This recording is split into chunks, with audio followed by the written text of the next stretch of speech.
السلام علیکم ګرانو دوستانو. نن به زه تاسو ته د کرکټ په هکله باندې یو څو تازه او ډېر مهم خبرونه درکړم. چې خاص کر زه به تاسو ته وایم چې د افغانستان زمریان که خیر پوره تیار دي چې ایشیا کپ کې ښې لوبې ترسره کړي. دغه نه علاوه به زه تاسو ته وایم چې د ایشیا کپ لوبې په افغانستان کې په کوم چینل باندې لایو نشر کیږي. او بل به زه تاسو ته بنگلادیش پریمیر لیګ په هکله باندې یو خبر درکړم. او د پاکستان شاهین شاه افریدي چې کوم د هغه انفیټ شوی ده د هغه په ځای باندې کوم لوبغاړی پاکستان خپل سکواډ کې ور اضافه کوي. مهم معلومات در سره شریکوم. ویډیو تر اخره پورې وګورئ، په هر څه به تاسو پوهیږئ. نو راځم اول زه تاسو ته وایم چې که خیر د افغانستان زمریان هم پوره تیار دي چې په ایشیا کپ کې ښې لوبې ترسره کړي. ځکه بعضې ډېر زیات لوبغاړي هلته دوبۍ ته اوس نه رسېدلي دي او هلته یې پریکټسونه هم که خیر شروع کړي دي. یو څو لوبغاړي پاتې دي، هغوی به هم که خیر خپل ټیم سره یوځای کېږي او ایشیا کپ کې به موږ افغانستان نه امید لرو چې ډېرې ښې لوبې به ترسره کړي. ځکه که تاسو وګورئ په دوبۍ کې د افغانستان بیټسمینانو ریکارډ هم ښه ده او د رشید خان د افغانستان د سپین بالرانو ریکارډ هم ښه ده. نو دوی بغیر له پریشر نه که ایشیا کپ کې ولوبېږي نو زه تاسو ته یقین سره ویلی شم چې که خیر موږ به حتماً بل راونډ ته وځو. او نن سبا که تاسو وګورئ بنګلادیش ټیم هم ضعیفه شوی ده، زیمبابوې ورته ماتې ورکړې وله. نو افغانستان به که خیر بنګلادیش ته حتماً په ایشیا کپ کې ماتې ورکوي.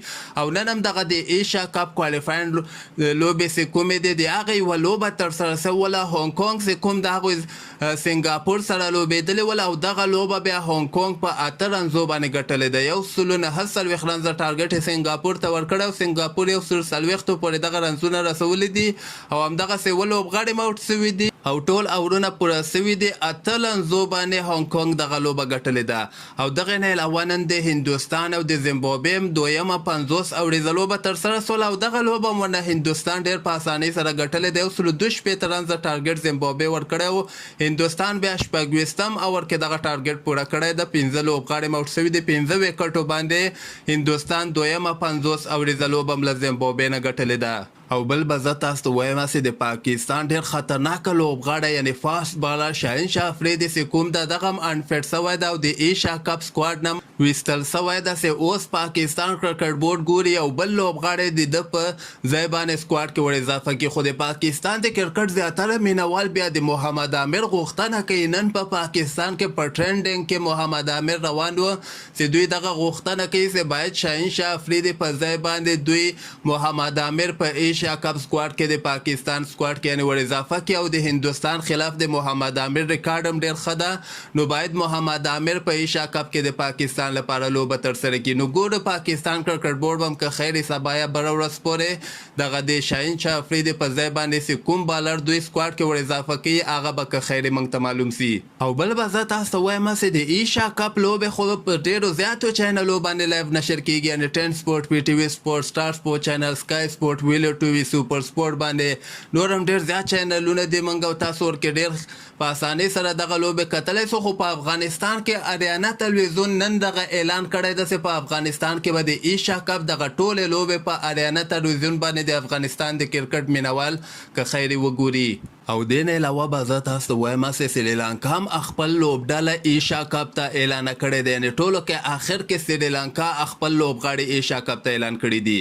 چې په دغه لوبغاړو کې تاسو وګورئ ډسون شنکه دی، کپټان ده، ګوناټیلکا ده، نیساکا ده ورکې، کوشال مینډس ده ورکې، اسلنکا ده، رجاپاکسا ده، بندرا ده ورکې، اراسانګا ده ورکې، تکشانا ده ورکې، جایرچمرا ده ورکې، کروناتنا ده ورکې.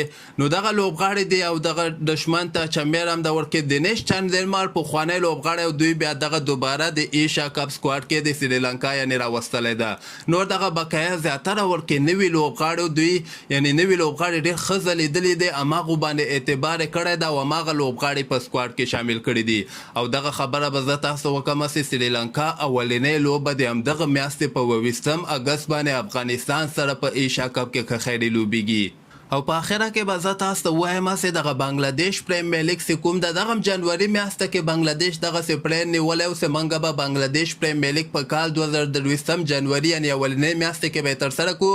خو نن بنگلاديش نه یو ځل بیا دغسې خبر راوتلی ده چې ټول انټرنیشنل لوبغاړي چې کوم د دوبۍ لیګ کې لوبېږي یا ساوت افریقا لیګ کې لوبېږي بعضې لوبغاړي بیګ بیش لیګ کې لوبېږي موږ ته وایي بیخي انټرنیشنل لوبغاړي نه دي پاتې سوي او ښه لوبغاړي ټول اول نه کانټرکټونه نورو ټیمونو سره کړي دي پیسې هغوی یعنې زیاتې ورکوي نو هغه لوبغاړي هغې خواته تللي دي او د منګه لیګ کې یعنې کوم انټرنیشنل ښه لوبغاړي بیخي نه غواړي چې ولوبېږي نو دلته بنګلاديش پریمیر لیګ امکانات نور هم کم سوي دي چې دغه په کال 2023 کې په اولنۍ میاشته کې ترسره سي دغه که چیرته هم ترسره کیږي دغه ته به بنګلاديش یو داسې وخت ټاکي چې هلته دغه انټرنیشنل لوبغاړي وزګاره یې چې نورو لیګونو کې نه لوبې ترسره کړي نو همدغسې تازه خبرو لپاره تاسو دغه چینل هم در سره سبسکرایب کولی سئ